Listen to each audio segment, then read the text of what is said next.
આપણે કોઈ લાંબી વાતો નથી કરવી. આજના જે મોટા સમાચાર છે ને એ આપણે ટૂંકમાં જાણી લઈએ. અને આજના ટોપ ન્યૂઝ એ છે કે વન નેશન વન ઇલેક્શનને લઈને મોટા સમાચાર છે કે જે કેબિનેટમાં છે આ બિલને મંજૂરી આપી દેવામાં આવી છે અને આવતા અઠવાડિયે આજે સંસદમાં બિલ પસાર થઈ શકે છે. આ પ્રશ્ન એ છે કે વન નેશન વન ઇલેક્શન શું છે?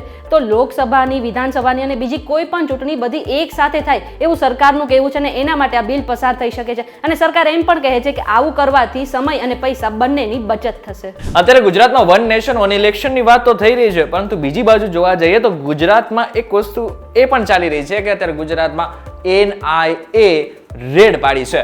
હવે NIA રેડ શું કામ પાડી છે? કારણ કે આતંકવાદી ગતિવિધિઓ અત્યારે આપણા ગુજરાતમાં ચાલી રહી છે અને જૈશ એ મોહમ્મદના કેટલાક આતંકવાદીઓ અત્યારે ગુજરાતમાં સક્રિય છે એવી જાણકારી NIA ને મળી હતી. ના માત્ર આપણા ગુજરાતમાં પરંતુ એની સાથે સાથે આસામ, મહારાષ્ટ્ર અને ઉત્તર પ્રદેશમાં પણ આ જ રીતના રેડ પાડવામાં આવી રહી છે. જો આગળના સમયમાં ગુજરાતમાંથી પણ આતંકવાદીઓ પકડાય છે તો NIAની મોટી એવી સફળતા માનવામાં આવશે.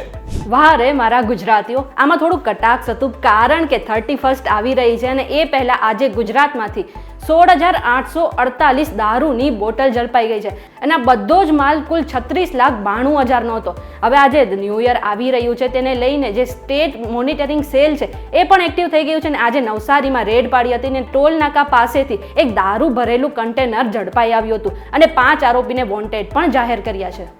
1, 2 ને 3 આ 3 તાલીની સલામી વડોદરા ટ્રાફિક પોલીસ માટે છે. આમ જોવા જાય તો વડોદરા ટ્રાફિક પોલીસ હમણાં છેલ્લા 2 દિવસથી ઘણા ચર્ચામાં છે. ગઈકાલની જો વાત કરવામાં આવે તો ગઈકાલે મસ્ત એવા સિગ્નલ જેટલા પણ છે ત્યાં બિલ નહોતું ભર્યું એટલે વીજળી ચાલી ગઈ હતી, એટલે કે એકેય સિગ્નલ કામ નહોતા કરી રહ્યા. હવે નવું ગતોડું કાઢ્યું છે.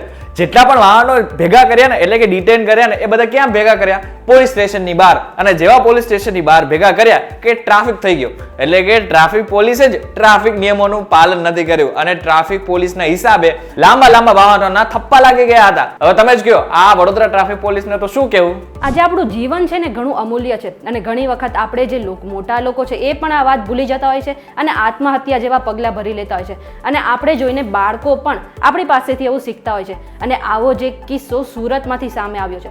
આજે સુરતમાં એક 10 વર્ષના બાળકે આત્મહત્યા કરી લીધી હતી અને એ પણ કોઈ મોટા કારણ પાછળ નહીં. એ બાળકે પોતાના નાના ભાઈ સાથે પતંગની દોરીને લઈને થોડી બબાલ કરી અને થોડી બબાલ થયા બાદ એ બાળક રિસાઈ ગયું અને આત્મહત્યા જેવું મોટું પગલું ભરી લીધું હતું.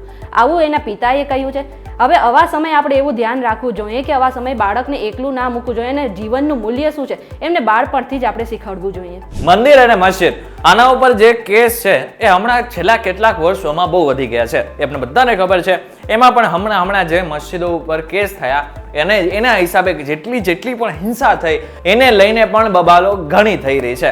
પરંતુ આ બધાની વચ્ચે હવે સુપ્રીમ કોર્ટે એક નિર્ણય કર્યો છે, એક આદેશ જાહેર કર્યો છે કે જ્યાં સુધી અમે આદેશ ના આપીએ, નવો આદેશ ના આપીએ ત્યાં સુધી કોઈ પણ પ્રકારે જે મંદિર છે કે પછી મસ્જિદ એના માટે થઈને નવો કેસ દાખલ નહીં કરવામાં આવે. આપણે બધાને ખબર છે કે સંભલમાં જે રીતના હિંસા થઈ એના જ કારણે કેવડી મોટી હિંસાને કારણે ઘણા બધા લોકો ઘાયલ થયા, આમાંથી ઘણા બધા લોકો મૃત્યુ પણ પામ્યા હતા.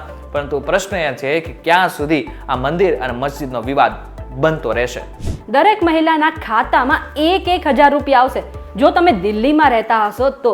આવી જાહેરાત અરવિંદ કેજરીવાલે આજે કરી છે. એમને કહ્યું કે અમે દિલ્હી સરકારે પોતાનું વચન પાળી લીધું છે અને જે મહિલા 18 વર્ષ કે તેનાથી ઉપરની છે તેમના ખાતામાં દર મહિને 1,000 રૂપિયા આવશે.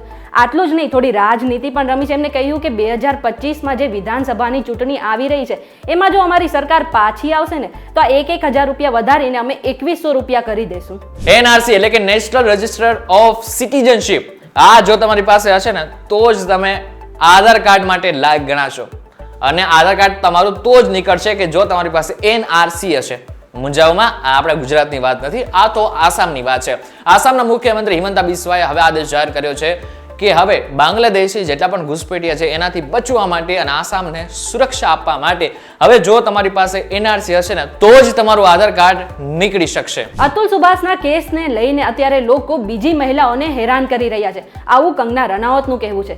તેઓ કહી રહ્યા છે કે આ જે લગ્ન છે એ આપણી ભારતીય પરંપરા છે પણ લોકોએ તેને બિઝનેસ બનાવી દીધો છે અને આ જે અતુલ સુભાષનો કેસ છે એ ઘણો દુઃખદ છે અને તેમાં મહિલાએ એક પુરુષને પરેશાન કરી મૂક્યો જેના કારણે અતુલ સુભાષે આત્મહત્યા કરી લીધી લીધી હતી. પણ આ એક કેસને કારણે અત્યારે જે લોકો છે એ બીજી મહિલાઓને હેરાન કરી રહ્યા છે. 100માંથી એક એવો કેસ નીકળતો હશે જેમાં અતુલ સુભાષ જેવા પુરુષોને હેરાનગતિ થતી હશે, પણ 99% કેસોમાં જે પુરુષો જે છે એ મહિલાઓને હેરાન કરતા હોય છે. આવું કંગના રનૌતે આજે નિવેદન આપ્યું હતું. દિલજીત દોસાંજ આનો શો જોવા માટે તો અમદાવાદીઓ ગાંડા થયા હતા. એમાં પણ જ્યારે એનો શો આવે છે ત્યારે લગભગ દેશના મોટા ભાગના ખૂણામાં જે સ્ટેડિયમમાં અથવા તો જે હોલમાં એમનો શો હોય છે ને એ સુપર ડુપર હિટ હોય છે.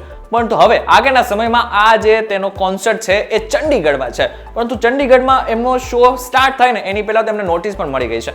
નોટિસ છે ચાઇલ્ડને લઈને, એટલે કે અત્યારે આગળના સમયમાં જે શો તેઓ યોજવા જઈ રહ્યા છે એમાં સીધો આદેશ કરવામાં આવ્યો છે કે તમે કોઈ પણ પ્રકારે બાળકોને સ્ટેજ ઉપર ના બોલાવશો, અને જો બોલાવો તો દારૂવાલા એટલીસ્ટ સોંગ ના ગાતા, કારણ કે એનાથી બાળકો ઉપર એની ખરાબ અસર થઈ શકે છે. પરંતુ બીજી બાજુ મહત્વની છે કે તમે એને સ્ટેજ ઉપર બોલાવો કે ના બોલાવો, દારૂવાળા સોંગ અત્યારે સુપર ડુપર હિટ છે, એ પણ યુટ્યુબ થી લઈને સોશિયલ મીડિયા પ્લેટફોર્મ પર જો બાળકોને સાંભળવું જશે તો ત્યાંથી પણ સાંભળી લેશે. પરંતુ આ જે વાત કહી છે એ પણ સાચી જ છે.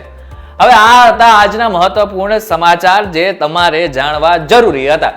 હવે વિડીયો પસંદ આવ્યો છે તો વિડીયોને લોકો સુધી પહોંચાડી દો, જેથી એમનો પણ સમય બચી શકે અને ન્યૂઝ ચેનલોના જે ધક્કા છે એ બચી શકે.